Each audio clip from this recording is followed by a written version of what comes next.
একজন প্রকৃত বন্ধু 10,000 আত্মীয় সমান হয়ে থাকে। কথাটা কি সত্য? হ্যাঁ হয়তো, কারণ একজন প্রকৃত বন্ধুই পারে তার দুঃখটা শেয়ার করে নিতে, বিপদে আপদে কাছে থাকতে। কিছু হয়নি শোনার পরেও আরে বল না কি হয়েছে, এমনটা প্রকৃত বন্ধুরাই বলে। প্রেম মানে আমি তোমাকে ছাড়া বাঁচবো না, আর বন্ধুত্ব মানে আমি থাকতে তোর কিছু হতে দিব না। ভালোবাসার জন্য কখনো নিজের বন্ধুকে মরতে দিও না, কারণ জীবনের শেষে দেখবে বন্ধুরাই সাথে রয়ে গেছে, ভালোবাসা নয়। একটা কথা মানতেই হবে, আপনার বন্ধু আছে বলেই কঠিন মুহূর্তগুলো হাসি মুখে কাটিয়ে দিতে পারছেন।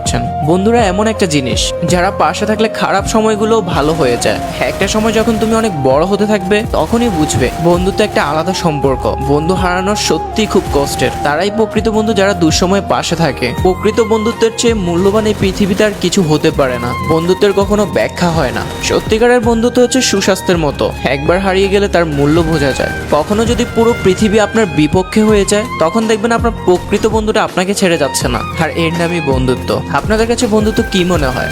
এক আত্মা দুইটি শরীর? যদি এটা মনে হয় তাহলে ইউ আর রাইট, কারণ প্রকৃত বন্ধুত্বের মধ্যে এমন একটা সম্পর্ক তৈরি হয় যেখানে দুইজনে চাওয়া পাওয়া একই রয়ে যায়। আপনি যদি কখনো অন্ধকারে হারিয়ে যান সেখান থেকে আপনার ওই ভালো বন্ধুটা আপনাকে টেনে তুলে আনবে। আপনার খারাপ পরিস্থিতিতে আপনাকে উপরে তোলার চেষ্টা করবে। বন্ধুত্ব এমন একটা জিনিস আপনি না চাইলেও হয়তো সে বুঝতে পারে। বন্ধুত্বের মধ্যে কোনো মোহ, আবেগ, ইমোশনস এইসব কিছু থাকে না। বন্ধু হতে পারে কবিতার মতো ছোট, উপন্যাসের মতো বড়, আর এই পৃথিবীর মতো বিশালতা। সত্যিকার অর্থে তারাই এই পৃথিবীতে সুখী যাদের একজন প্রকৃত বন্ধু আছে। তাই আপনার প্রকৃত বন্ধুকে মেনশন করতে একদমই ভুলবেন না।